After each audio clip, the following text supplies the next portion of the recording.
Magandang araw na naman po sa lahat nating mga ka-DA sa buong Pilipinas. So ngayong araw, mayroon na naman po tayong i-review na unit. Ayan, so bago po natin simulan ang ating video, sa mga baguhan po at hindi pa po nakapag-subscribe sa aming YouTube channel, paki-like, share, and subscribe sa aming YouTube channel. At huwag po natin kaligtaang pindutin ang bell icon para ma-notify po kayo ni YouTube sa aming mga latest video updates. Ayan. So ito na po yung pangalawang unit na i-review natin ngayong week po. Ayan, yung nauna po is yung Navara Gray. At ngayong araw naman po is yung ito pong silver na unit natin. Ayan. So ito po yung ating DA64V o yung mas kilala po natin sa bansag na Suzuki Everyvan.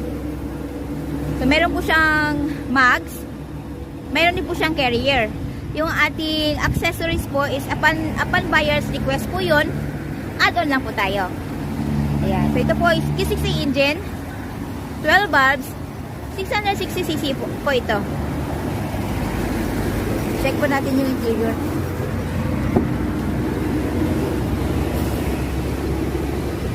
Ayan, yung ating brand new upholstery. Siyempre, brand new ceiling din po ito. So, nagpalagay po si buyer ng water temperature. Siyempre, yung ating malinis at makinis na converted dashboard. Ayan. So, meron po siyang LCD touchscreen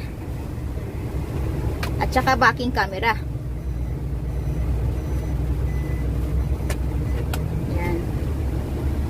So, automatic transmission po yung ating unit. Ayan. Siyempre yung ating park, reverse, neutral, drive. Yung second gear at saka low gear natin, ginagamit lang po natin ito sa mga uphills area natin. At kapag loaded po yung ating sasakyan. Ayan. Siyempre yung ating foot brake. Be careful po tayo sa paggamit ng foot brake. Pag once po in-engage natin yung ating foot brake, huwag po natin kalimutang i-release dahil maaari po nitong sirain yung ating transmission, at ang pinakamatindi pa is yung sisirain po nito ang ating makina. So be careful po tayo. Pero yung if automatic transmission naman po yung ating unit, pag once na naka-park na po yung nasa park na po yung ayan, nasa park na po yung ating unit, automatically hindi na po siya gagalaw o tatakbo. Nasa inyo po yung kung gagamitin nyo po. Napupulutol ako. Ayan. Be careful lang po tayo sa paggamit ng ating foot brake. Ayan. Siyempre, aircon button, aircon adjustment dito. So, mayroon po siyang charger socket. Ayan. Nanditong ashtray. Mayroon po siyang bottle holder or cup holder. Konting lagayan po dito. Ayan. So, dahil ito po ay 64V, yung kanyang window at saka yung kanyang mirror po is automatic. Ayan. I mean, manual po. Ayan. Ikot-ikot po tayo. Ayan.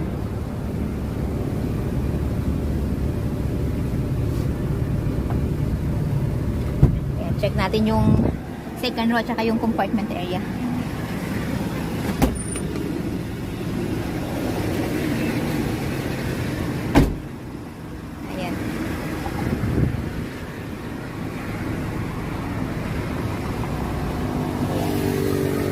Nandito po nakalagay yung kanyang jack at wrench sa loob. Siyempre mayroon po itong child's lock, unlock. Ayan. Folded din po yung ating seat. Hihilain po natin dito. Tsaka fold po yung ating upuan dito. Ayan.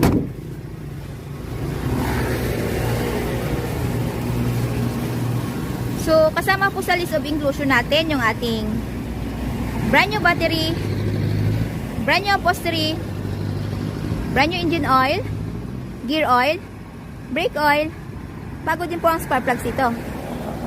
Siyempre kasama na din po sa list of inclusion natin yung ating free spare tire, jack at saka wrench. Ayan.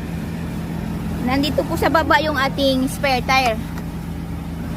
Adjust natin yung camera. Ayan. Siyempre yung ating compartment area, malaki po ang compartment area nito at nagpadagdag din po si buyer ng extra seat. Box type po ito, ayan. Pwede nyo pong lagyan ito ng kahit na ano sa loob. Removable din po ang seat natin. Yung extra seat natin. Ayan. Para po sa spare tire, ilus lang po natin ito. Ayan. Mahuhulog na po yung tire doon.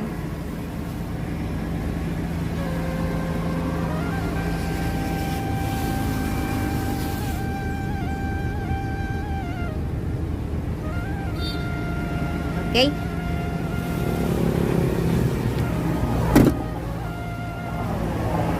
So, available po tayo sa may order basis. We require as low as 25,000 pesos na down payment para po masimulan namin ang inyong mga unit. At ang balance, upon unit pulled out. Upon unit pulled out po, kasama na po doon yung ating original OR and CR, which is directly under buyer's name as first owner sa Pilipinas. Less hassle, less worry po dahil nakapangalan na po sa atin yung ating mga unit. At syempre kasama na din po yung ating steel plate number. At may pagkakataon din pong pumili ang buyer ng kanyang paboritong kulay. And we use unsalvaged material para po sa long lasting siya ng ating mga unit. And we do shipping din po nationwide. Port to port lang po tayo. At syempre yung ating SF o yung ating shipping fee, shoulder po yun yung buyer. Ayan. Ating unit today is bound to Dumaguete. So, ang price po nito ay nasa 235,000 pesos. All in na po yun. Wala na pong hidden charges. So, ayan. Ano pa pong hinihintay natin? Come and visit us at Kilometer 11, Catalunan Pequeño, Davao City. At maaari din po nyo kaming kontakin through our Facebook page, Raihan Megdito sa Trading, at R&R Surplus Multicabs and Trucks. At maaari din po nyo kaming tawagan sa mga numero na nasa inyong mga screen.